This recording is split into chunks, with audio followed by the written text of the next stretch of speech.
Hello everyone. In this quick tutorial, I am going to show you how can you progress faster in AFK Journey.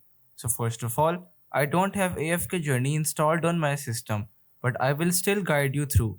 So first of all, tip number 1 is that you have to play the story as much as you can, because by doing this, you will be able to collect maximum rewards and will be able to unlock amazing features such as guild and battle modes.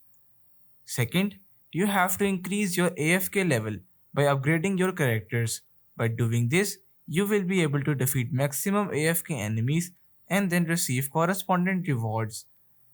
And the last tip is that to build a reasonable team, you should add a healer as they can continuously heal your characters and a tank as they can absorb the maximum damage.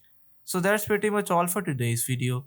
Consider subscribing for more videos in the future. Until then, stay safe.